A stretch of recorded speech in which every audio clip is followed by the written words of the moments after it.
น้อมน้อมเดวสมเด็จสัมมาสัมพุทธเจ้าพระธรรมเจ้าและสังฆเจ้าอันเป็นสรณะที่พึ่งของหมู่เฮาทุกคนขอกราบนมัสการพระธรรมเสนาบดีรองเจ้าคณะภาค7หลวงพ่อวัดพระธาตุดอยสุเทพพระเทพประยะเจ้าคณะจังหวัดเชียงใหม่หลวงพ่อวัดเจ็ดยอดพระครูสมุวิศวะดุเรกิโจผู้อำนวยการสถานีคลื่น104.5 เมกะเฮิรตซ์และก็ยังทำหน้าที่เจ้าวาดวัดสายหินในขณะนี้ตัวนะเจ้าก็ขอสวัสดีคุณผู้ฟังที่อยู่ทางบ้านทุกคนทุกท่านที่กำลังรับฟังรายการ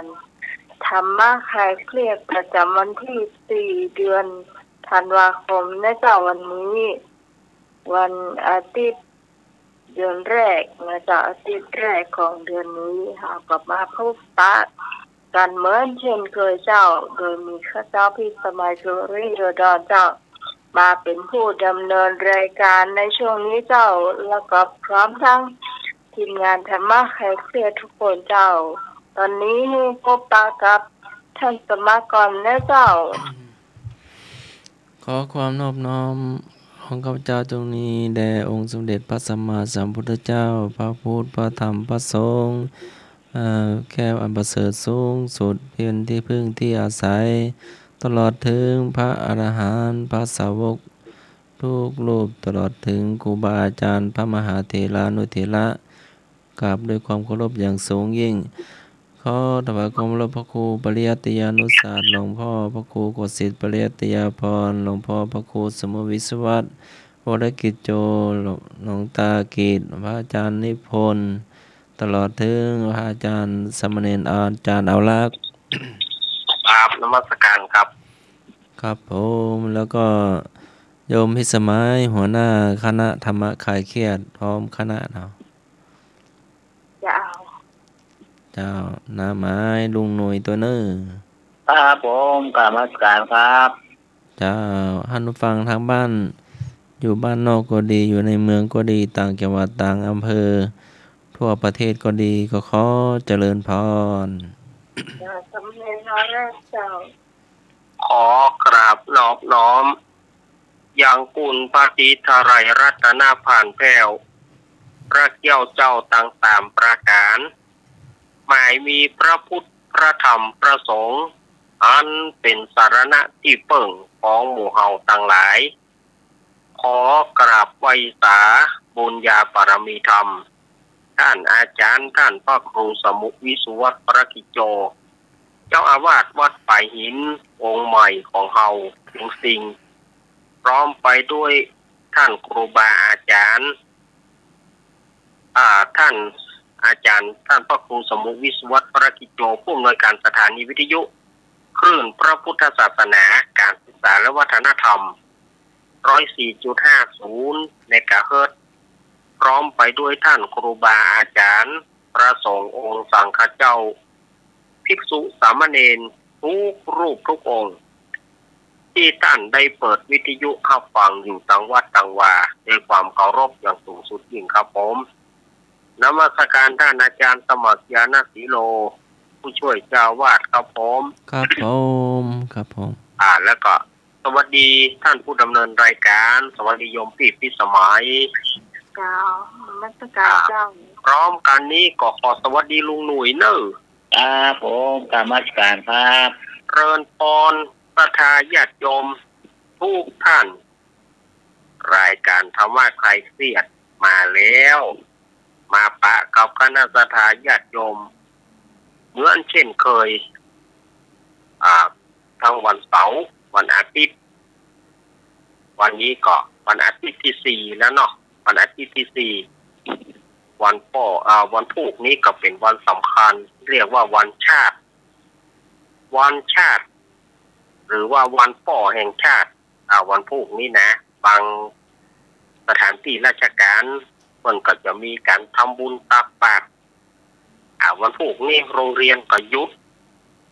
วันพุธนี้ไผที่ยังมีพ่ออยู่ก็เคารพบูชา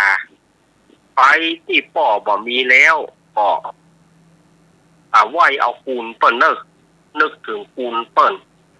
ตู้เปิ้นคูณเปิ้นนี่ก็วันป่อแห่งชาติก็มาถึงวันพรุ่งนี้วันที่5 ธันวาคม 2000ที่ว่าวันพ่อคนของคนอื่นคนเดียวนะวันพรุ่งนี่กับวันคล้ายวันเกิดของพ่อพี่เหมือนกันเลย โอ้แสดงความยินดีเนอะแฮปปี้เบิร์ธเดย์เนอะแฮปปี้เบิร์ธเดย์กับสี่แล้วนะโอ้โหมันถูกอะเราตรงเป๊ะเลยจ้ะวันจันทร์วันเกิดวันจันทร์ก็ตรงวันจันทร์พอดีแสดงความยินดีวันคล้ายวันเกิดเนอะเดี๋ยววันนี้ลูกหลานเลี้ยงแล้วเจ้าหลานเลี้ยงแล้วเนาะเจ้าเราแต่ปลาก็ปานเข้าเจ้ายุคใต้นี่จะไปเหี่ยวคำหรอแฮปปี้เบิร์ธเดย์มีความสุขอายุมันยืนยาวเนอะอีป่อเนอะแดงสุริโยดรอายุยืนแกหรออายุดีต่างหากน่ากันน้องเปิ้นนึงใจดีมุ้งแหละอายุมันยืนยาวเนอะอีป่อเนอะอันนี้ลูกหลานอวยพรเฮ้อเนอะเขาหลักนักองหันทำสมัครในการหันมาตั้งแต่อายุเท่าไหร่แล้วเนาะแน่แน่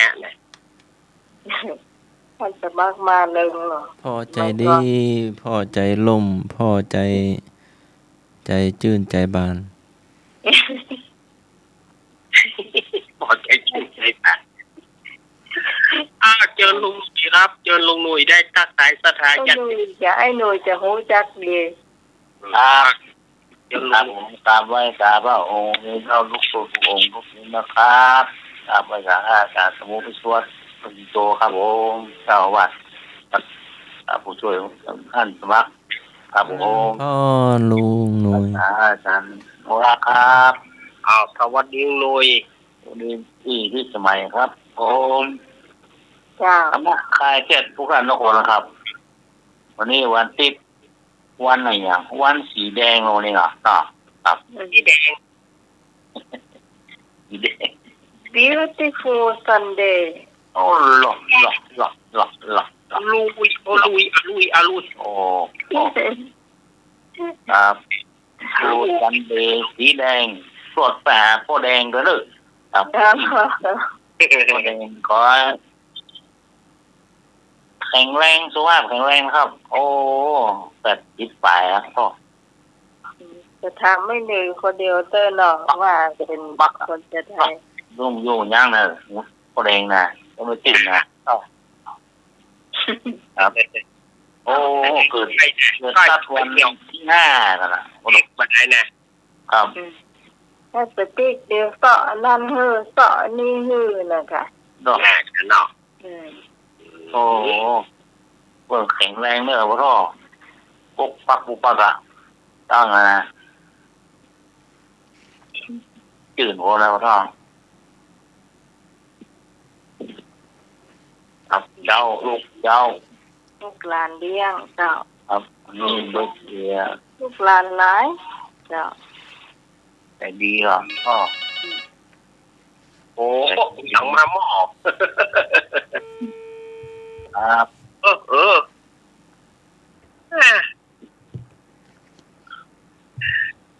ไอ้นึกไปยามตะคืนหนึ่งเนอะไอ้นึกจะไปขายไปยามตะคืนเนอะคืนมันนักมือหน่อยล่ะใส่คว่ำไปหน่อยเนาะอมน้ำมนต์นะจ๊ะนักมือไปหน่อย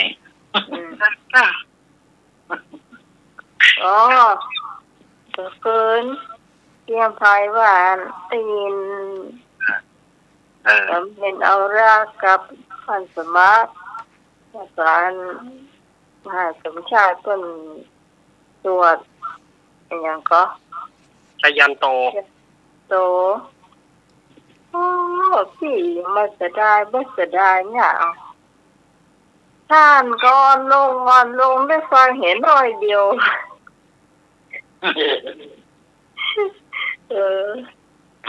นั่นเตยเนาะ ครับ อันนี้ไปซื้อมาใหม่แล้วเนอะว่ะอันนี้ไปซื้อมาใหม่ละทานบางคนซื้อวิทยุแบบทานในเจ้าต้องเสียบไฟเอาเนาะทานแป้งหมดไปแต่วันนี้เราจะมาทายปัญหาเพลงเงินก่อนนะเจ้า โอ้ได้กะใช่ปัญหาเพลง 053-226-0589 053-810-4069 810406แล้วก็226-058มาเลยพอเพลงดังมาแล้ว